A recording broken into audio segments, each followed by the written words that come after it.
Ladies and gentlemen, the Cowboys are finalizing a deal with wide receiver coach Robert Prince, and that might mean a lot for Dallas Cowboys offensive coordinator Kellen Moore. We'll dive into that tonight on ADC Sports Dallas Primetime. Thank you guys for tuning in. Also, as every Monday, starting last week, if I'm not mistaken, we're taking a look at mock drafts around the NFL each week, and I have the Cowboys taking the edge rusher on one in the first round. So we will also talk about that. Also, Dez Bryant getting a shout out in the Super Bowl Media Week. We'll talk about that too. And maybe if we have time, I will talk to you about the random rabbit hole that I went to this morning regarding NFL history, including one statistic that I believe is the ultimate statistic to make fun of the Washington football franchise. So if I forget about it, please someone remind me of it as we near the end of the show later tonight. Thank you guys for joining the show. I'm excited about tonight's show more than I am about the rest of the shows usually. This one is likely going to be interesting. I was really looking forward to tonight's show. Thank you, Stevie Mac, for being here in the chat and reminding people to hit the like button and share the show. Burner account says, Mo, I'm still not ready for the draft. If you have noticed this, we have been, at least here on Primetime, I have been easing you guys a little bit into it because also, just like Burner account here, I wasn't ready for the draft either just a few days ago before the Senior Bowl. But the Senior Bowl really got me into the draft mood. So little by little, we'll start introducing some draft topics here on the show. Also, what is up, Peter Rizzo? Chuck, what is up? Asking for the Cowboys to trade Moore and Greg Sorline, I see. Dallas Junk, thank you for being here on the show. Guys, do me a favor. Hit the like button. Of course, it's for the algorithm. You guys know that. Share the show. If you're watching on Facebook, YouTube, or Twitter, let your friends know about ADC Sports Dallas Primetime. If you don't mind, I will skip the video intro. So let's get right into it. If you have not, please check out adcsports.com/Dallas for more Cowboys articles and more Mavericks articles. And I will just say hello again for those who are just tuning in. Welcome to ADC Sports Dallas Primetime. I'm Mauricio Rodríguez, streaming with you live every Sunday through Thursday night at 8 p.m. Central. Tonight on the show, we'll talk about the Dallas Cowboys' most recent hire. The Cowboys are reportedly finalizing a deal with wide receiver coach Robert Prince. Now, that might not sound like a very big deal because, it's a wide receiver coach, and maybe sometimes we kind of don't make too much out of those position hires, even though they're obviously important. The question in the chat right now is Robert Prince's connection to Boise State a no deal, small deal, or big deal? Because I think, and we'll get into this, I think that the Cowboys' recent hire of Robert Prince is actually kind of a big deal because he's connected to Boise State. But I'm looking forward to seeing if you guys agree. So if you're watching on the Facebook chat or the YouTube chat, let me know about your thoughts. Is Robert Prince's connection to Boise State a no deal, small deal, or big deal? Let me know what you think. And for those of you who don't know Robert Prince, and I for sure had to look up a lot of stuff this morning to kind of figure out whether this was important or not. And my big conclusion out of that early research is, you know what? To me, this is a big deal. Robert Prince was with the Houston Texans in 2021. He has been with the Jaguars. He has been with, I think, the Seahawks. He has been with the Detroit Lions when Kellen Moore was there as a player, when he was the backup quarterback of the Lions. But he also has a lot of history with Boise State. And you know that the Dallas Cowboys love their connections to Boise State. Steve B. Mack says, little deal, he has done some good work with receivers in Detroit.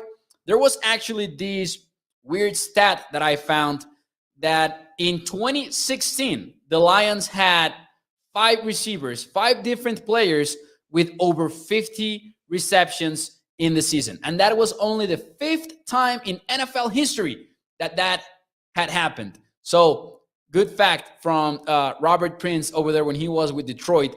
Peter Rizzo says that it's a small deal.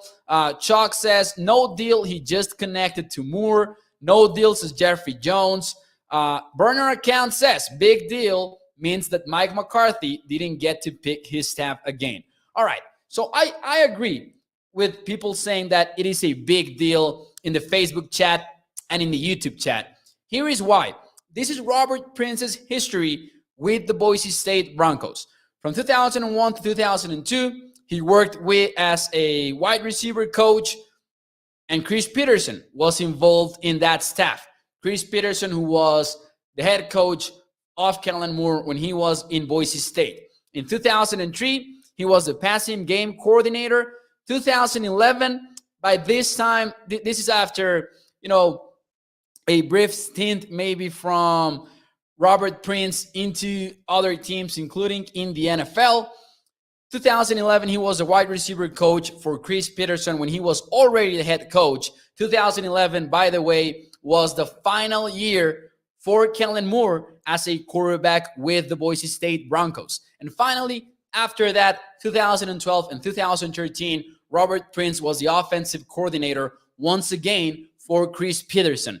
After that, 2014 is the year in which Peterson left Boise to go coach the Washington Huskies, and that is when their relationship ended. But this is why I believe that this hire is actually the Cowboys kind of empowering Kellen Moore. And here is why. Up to this point, Kellen Moore really hadn't gotten a chance to maybe choosing someone to help his offense. We know that Kellen Moore is the offensive architect of the Dallas Cowboys. He installs the offense, he calls the plays, but he had never brought in someone of his camp maybe. And we had seen, someone mentioned, a burner account did, we had seen McCarthy picking his staff sometimes, and he did so, for example, with Joe Philbin, but we hadn't gotten someone from the Kellen Moore side of things within this coaching staff that knows Chris Peterson's offenses, that knows what Kellen Moore might want to do offensively speaking. So I think this is quite a little bit of a big deal, to be honest, because this is Kellen Moore picking his guy, in my opinion. And it is not a coincidence that this hire was reported one day after the Miami Dolphins chose Mike McDaniel to be their next head coach, taking Kellen Moore out of the running. So if you are Kellen Moore and you're bringing in someone that knows what you're trying to do offensively, because he has worked with you and he has worked with your mentor or maybe biggest influence, which is Chris Peterson, and I do believe Chris Peterson might be Kellen Moore's biggest influence, this is all part of a Kellen Moore hire. And I think that's actually important, because you might ask, and I think that Burner account has a good point on that comment. He says big deal, but he's seeing it from the point of view that says means Mike McCarthy didn't get to pick his staff. But if you're talking about the offense specifically, should it be Mike McCarthy picking his staff? Or should it be Kellen Moore picking his guy? Because it's Kellen Moore's offense. It's not Mike McCarthy's offense. It is not. We know that. McCarthy doesn't install the offense. He doesn't call the plays. He might have some input there for Kellen Moore, but this is Kellen Moore's offense. So I kind of like a little bit that this is a Kellen Moore hire. I kind of like that maybe this is Kellen Moore bringing his guy who can help him out when he runs into issues, because he knows the offense that Kellen Moore wants to run.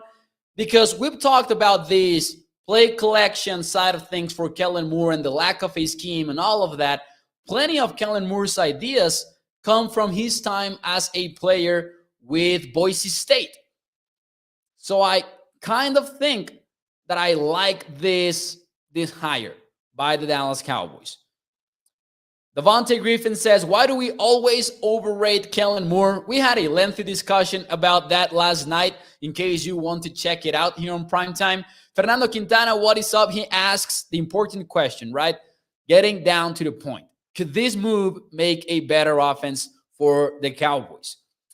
I think so. And shout out to David Howman from Blogging the Boys. He had an article kind of pointing out Doug Peterson, saying that he had some guys when he was maybe a little bit stuck calling the plays and all of that, that he had his guys on his coaching staff that took him out of those cold streaks, or out of those, maybe I'm going to use the writer's block term and apply it to play calling, his play callings block when he was not really thinking right. And he had his guys to take him out of those streaks, those cold streaks. I think Kellen Moore has never had that guy, and that is actually the argument that David was making on his Blogging the Boys post. And he might be right. I agree with that. So I think this is actually a solid hire by the Dallas Cowboys. Now, Jason says we need a run game coordinator for sure. Yeah, I think, this whole Robert Prince conversation definitely doesn't impact the Cowboys run game a lot, but I agree with Jason, because Dennis is also asking, will this hire fix our running game too? I don't think so. That I don't think. However, hey, if it's helping out Kellen Moore's play calls and, the overall install of the offense, it might. Indirectly, it might. You never know. Dallas Young says Texans only has 13 drops last year, so that's a good thing. Kenny Golladay had a lot of success under Robert Prince as a wide receiver too. Let's see. I have never heard of a team hiring a head coach who inherits an offensive coordinator, and that offensive coordinator gets to get his staff. Now, Burner, having said that, I see your point, but wouldn't you agree with what I said earlier? If this is Kellen Moore's offense, who should be getting the hires for his own offense? Should it be McCarthy, who doesn't install the offense, who doesn't call the plays, or should it be the offensive architect of the team?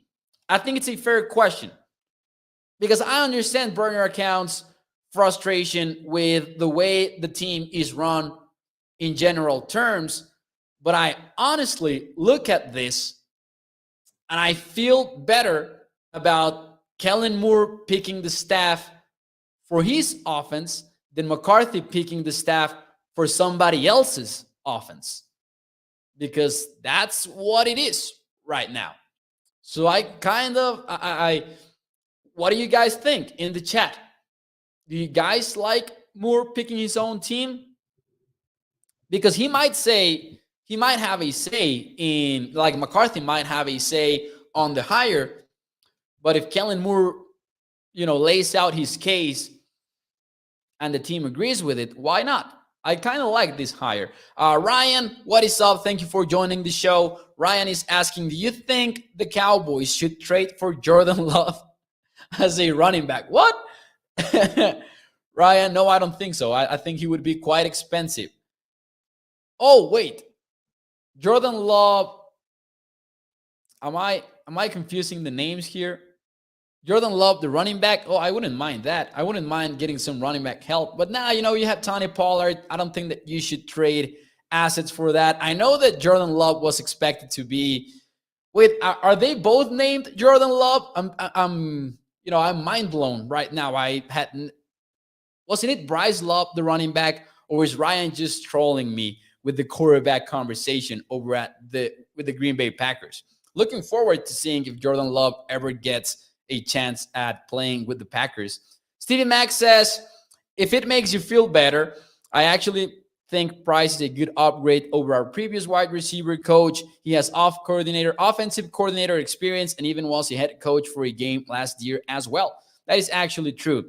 T. Silla says, you make a great point. If this is Kellen Moore's offense, why not let him bring in the guys he likes, which I'm cool with, and I'm sure McCarthy is fine with it too. Yeah, Dallas Young says he's just trolling. All right, I get it. For a moment, I was thinking that Bryce Love from Stanford had the same name. Like I was confused there for a moment with the comments. So hey, the trolling worked out for Ryan. I'd say 10 out of 10 for Ryan's trolling. So respect to him. keep some faith on Kellen, says Fernando Quintana. This is something that I agree with. And again, last night, we discussed it a little bit more in depth in case you guys want to check that episode of Primetime out. Overall, I feel good about the hire, to be honest. Mo says, Brian account, do you think McCarthy would keep Moore if he was allowed to fire him? That's a good question, and a question that I really don't know the answer to.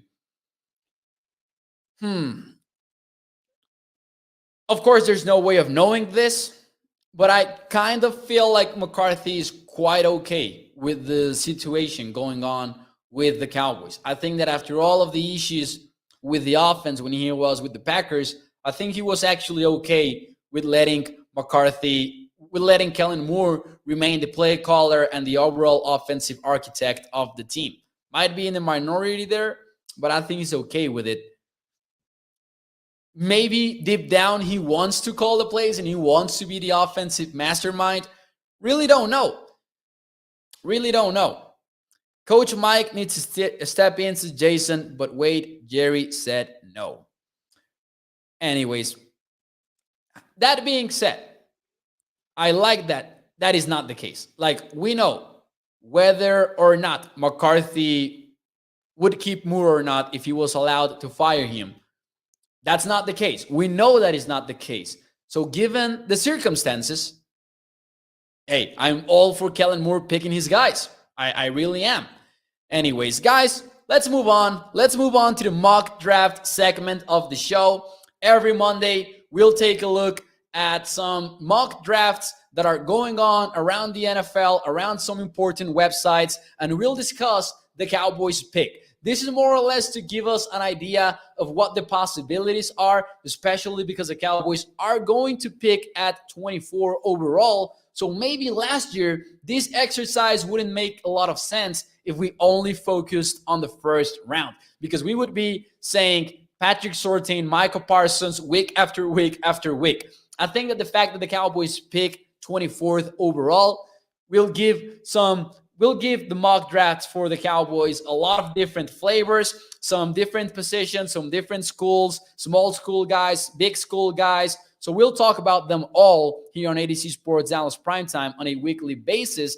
And this week, we have Joe Marino's mock draft from thedraftnetwork.com.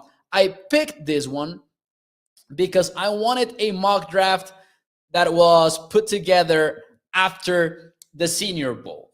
I wanted that on whichever mock draft that I chose. And actually, it is quite a different pick than the ones that we have been seeing in most mocks for the Cowboys. Now, according to Joe Marino, the Dallas Cowboys with the 24th overall pick are selecting none other than George Karlaftis, edge rusher from Purdue. Right off the bat, here goes the question. Gut reaction, grade this week's mock draft pick from Joe Marino from the draftnetwork.com in case you want to check it all out. Now, George Karlaftis is maybe not a top need for the Cowboys in terms of the position. However, this would be kind of a steal by the Cowboys. According to a lot of prospect rankings, George Karlaftis is ranked way higher than 24th. In fact, Daniel Jeremiah's NFL Network Top 50 ranks him as the 14th best player in the draft.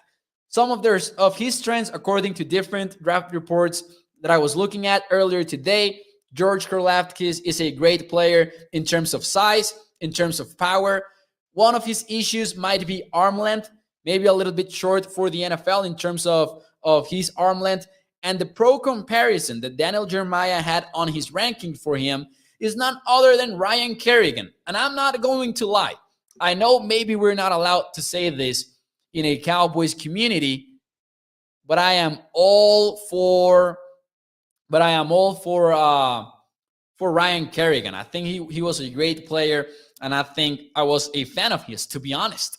Was he the best player available? Says burner account. And I knew that this question was coming, so I took some notes.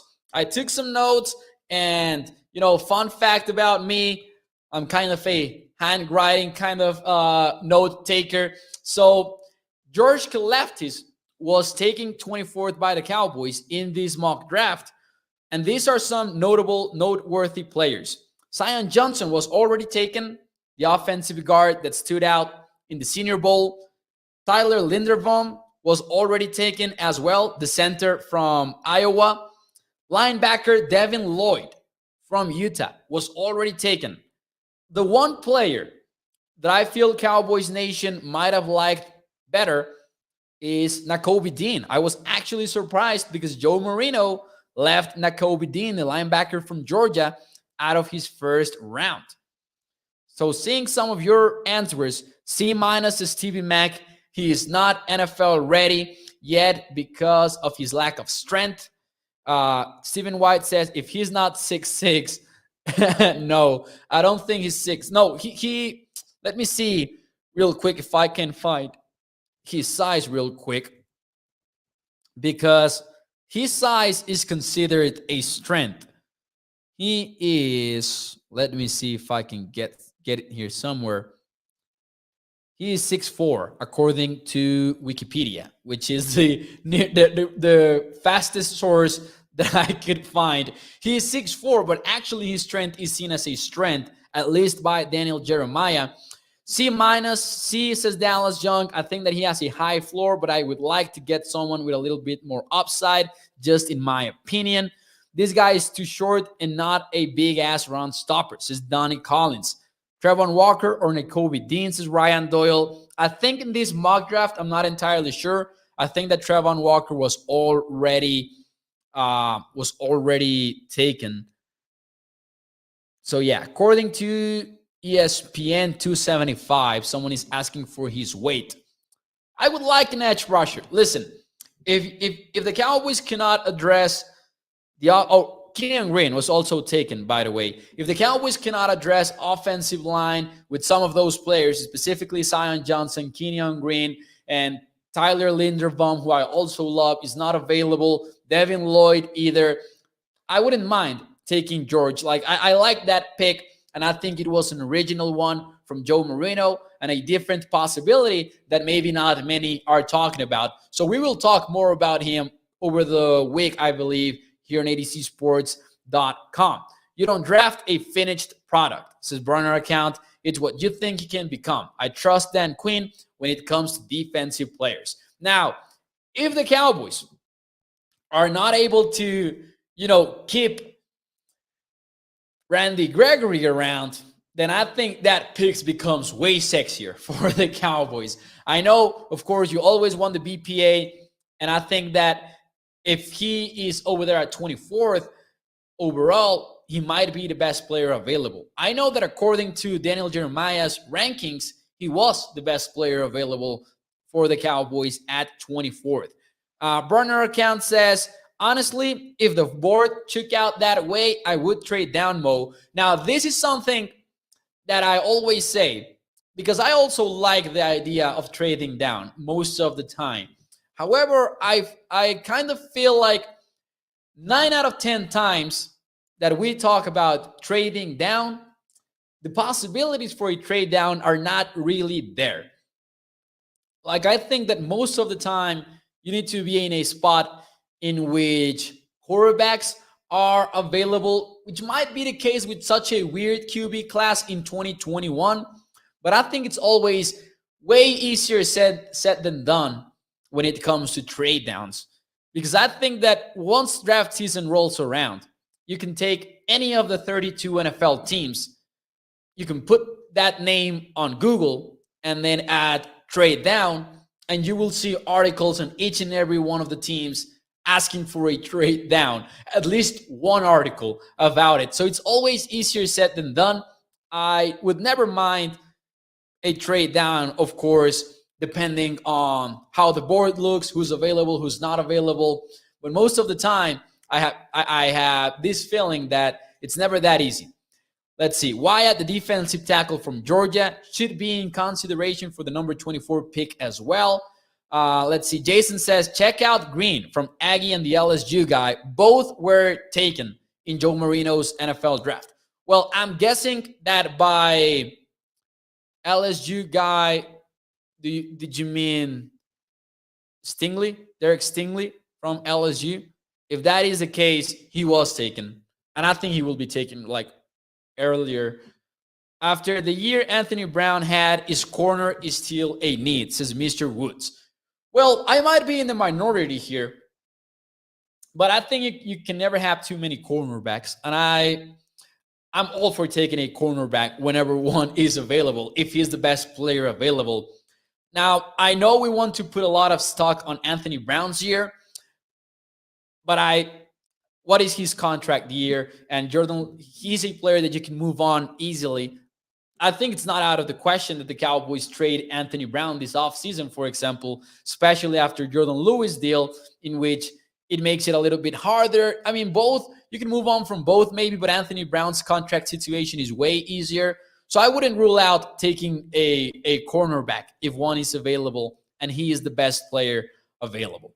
Anyways, before we move on, and maybe we have time to share that story that I want to share with you guys. I went down a random rabbit hole in my research this morning, and I was having a lot of fun. I actually put out a thread on Twitter about it. You can follow me at Mau NFL. That's MAU NFL. But it was in Spanish because, as you will see, if you look for me on Twitter, the number one line in my Twitter bio is bilingually tweeting the NFL. So I put out a lot of tweets in Spanish. You can translate them automatically. And if it doesn't give you the option and you ask me to translate it, I for sure will try to get to it.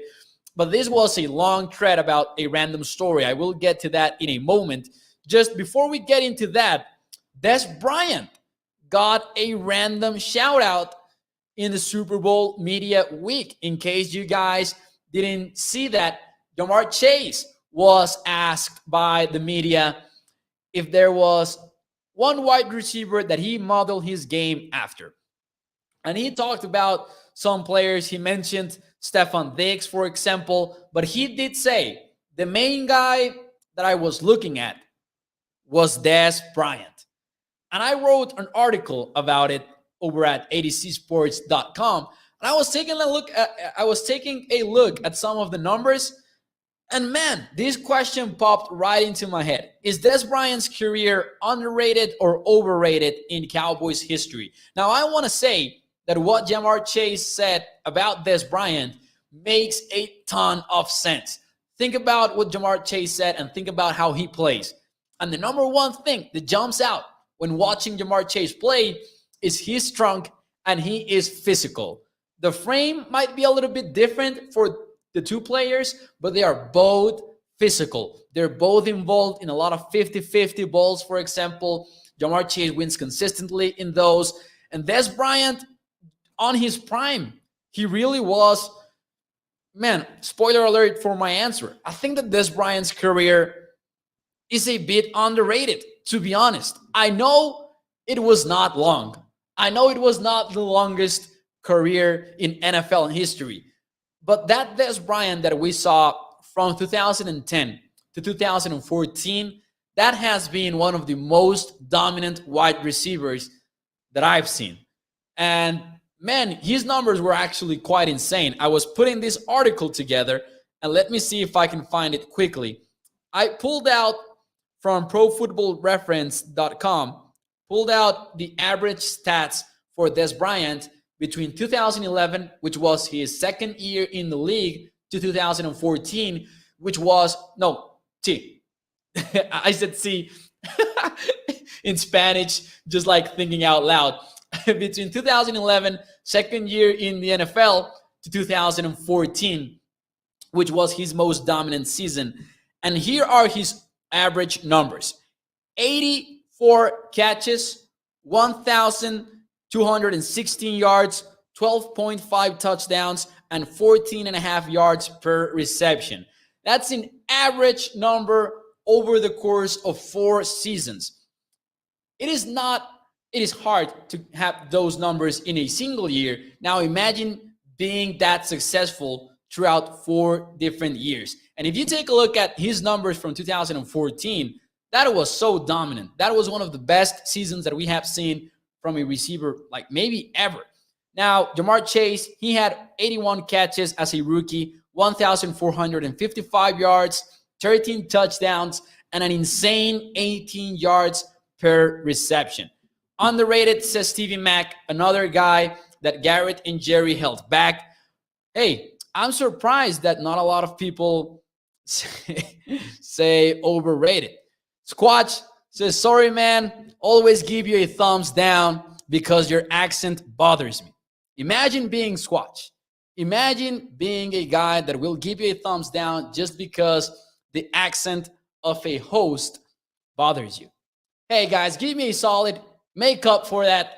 Give me a thumbs up. Give the show a like button just to make up for Squatch. You know, I was going to say a bad word, but I'm not.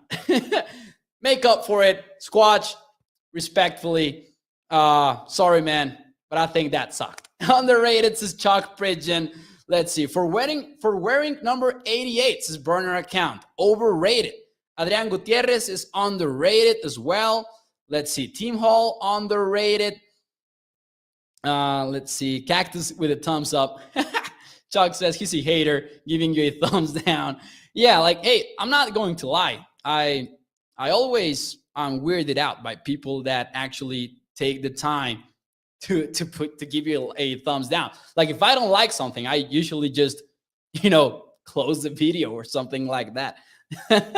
Squatch must be part of it. Stephen Mack, thank you, man. I appreciate it.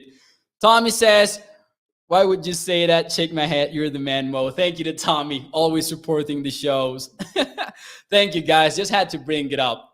That comment, gained my attention. Now, by the way, I missed a comment that I wanted to read from Adrian Gutierrez that said, let me see if I can find it. Mauricio looks older than Kellen. I don't think I do, but I love it. Thank you, Adrian. All right. Anyways, thank you to Ryan as well. Thank you to Ryan. I appreciate you guys. So yeah, that was a random shout out for Dez Bryant, and I loved it. And man, Dez was truly dominant, and it makes a lot of sense to me that Jamar Chase is actually modeling his game after Dez, and he really was dominant, and in my opinion, an underrated wide receiver. All right, guys, overtime. For those of you who are still here in the show, let me talk to you. This is random, and this is not a part of my outline for the show.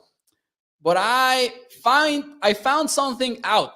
I found something about the NFL that I didn't know at all. I had no clue that this was a thing, even in the 70s. And we've had a lot of conversations about the Pro Bowl. We've had a lot of those conversations about how boring it is, how you could fix it. Someone, even here in the chat, someone said, have the worst team in the NFL play college football team. And this happened on Thursday, I believe. I don't remember who it was, but if you're watching, thank you for that suggestion.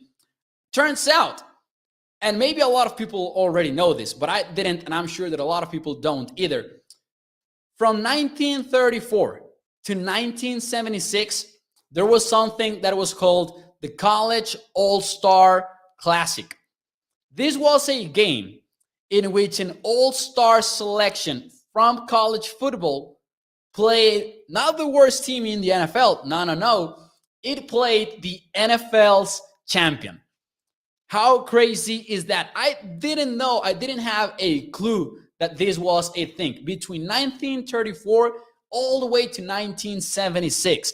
And just for, a bit of quick context, 1934, maybe a lot of you guys know this, but in those times, college football was way bigger than the NFL.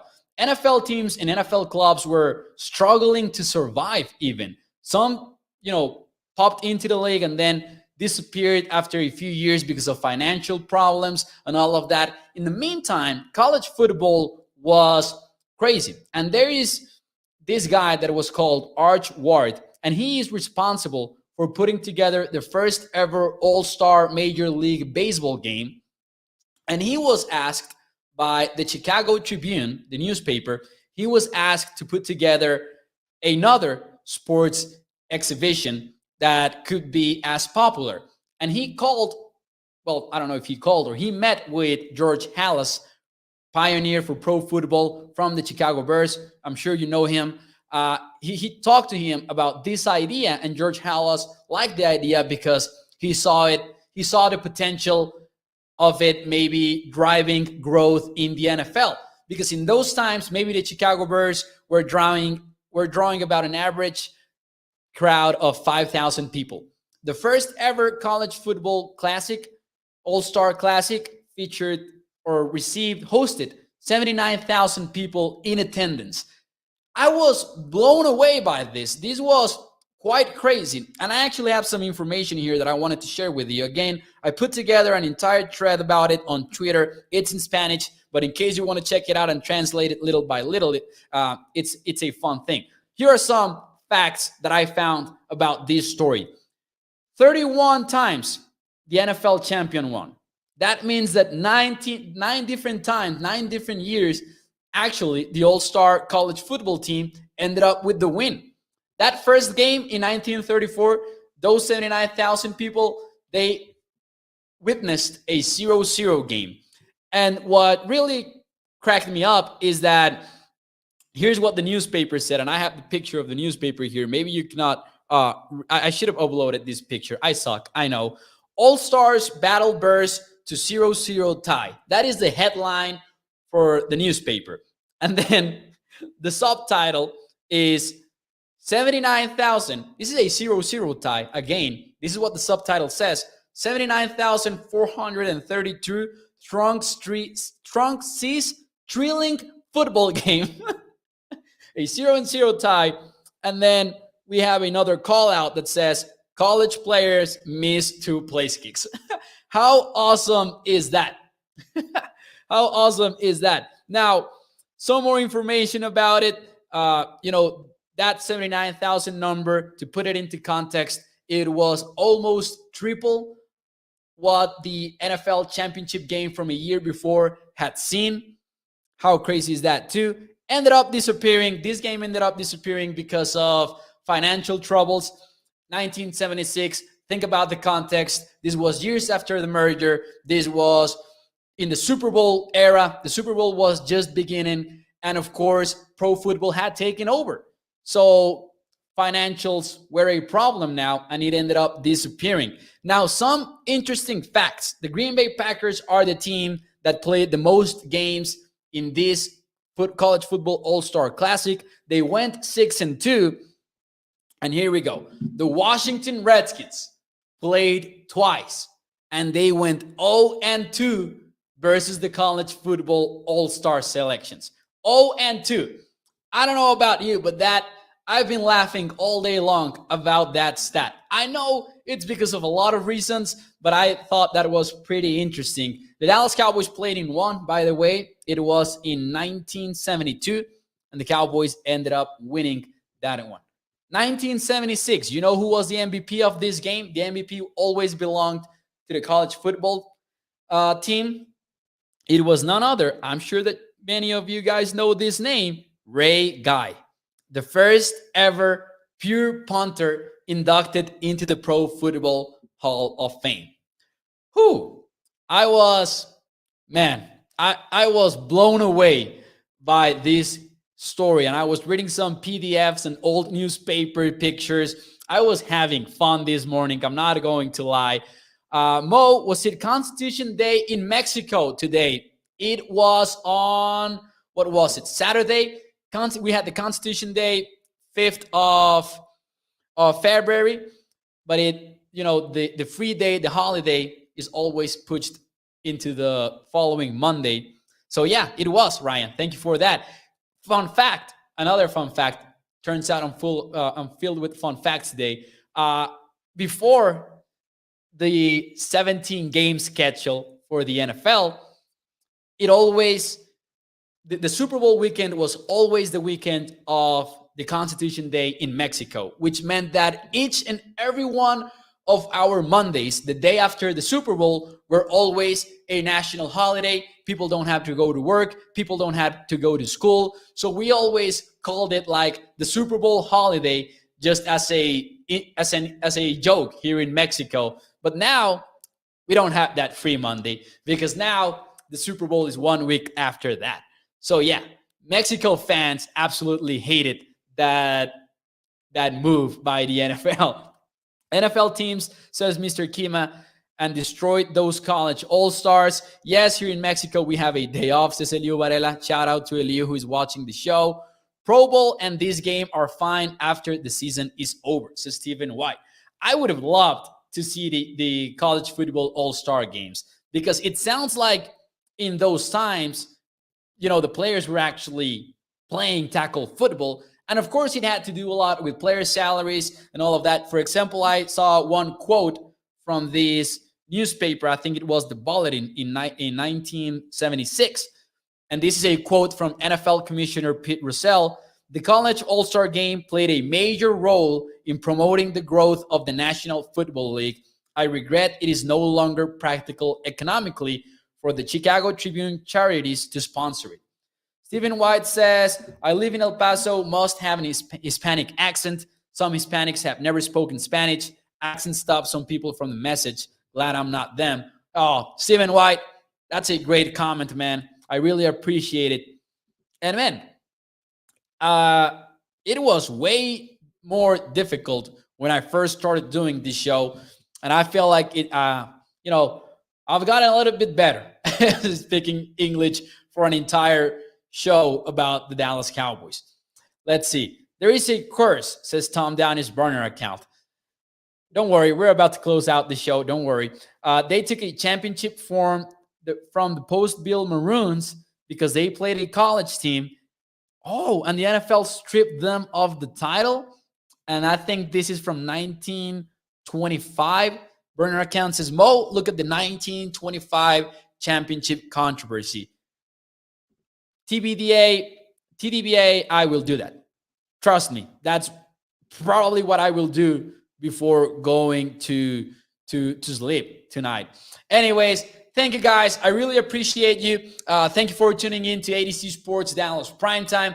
As always, make sure you smash the like button. Make sure you share the show. If you're watching on Facebook, YouTube, or Twitter, let your friends know about ADC Sports Dallas Primetime. And also, for more Cowboys articles and more Mavericks articles, check out, shout out to Stevie Mac, adcsports.com/Dallas. More Cowboys articles, more Mavericks articles. Check it out. We have a lot of writers there, and it's always fun to read what they have to say.